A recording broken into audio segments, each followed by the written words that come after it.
Hola amigos del Excel, hoy os quiero mostrar cómo utilizar la función contar si y la función contar si conjunto.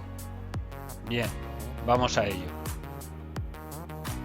La función contar si lo que hace es, de un rango, te cuenta todo lo que cumpla un criterio en concreto. Mejor con un ejemplo. Igual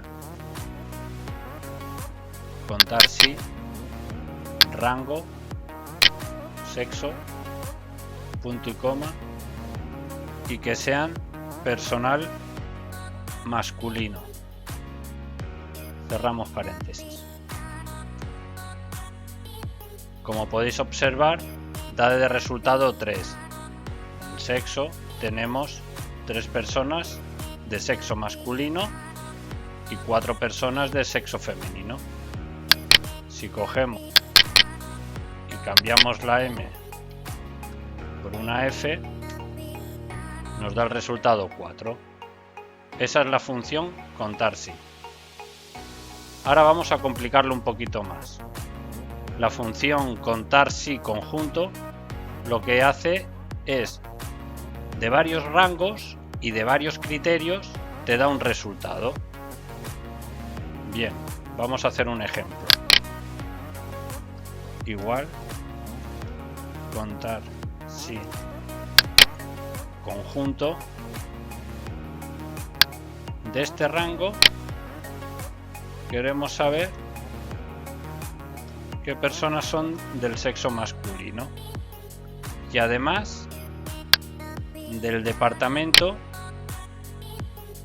queremos saber quiénes son jefe de equipo.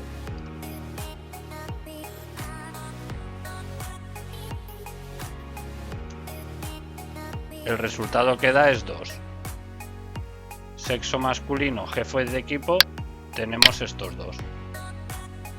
Bien, ¿qué pasa si ponemos en vez de masculino, femenino? Resultado 0. Porque de resultado femenino no hay ninguna persona de jefe de equipo. Ahora vamos a poner operario.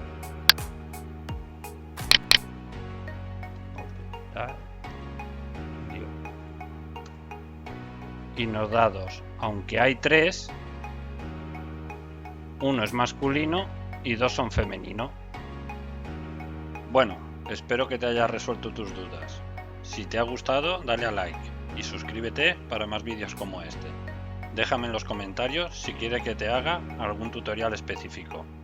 Hasta pronto.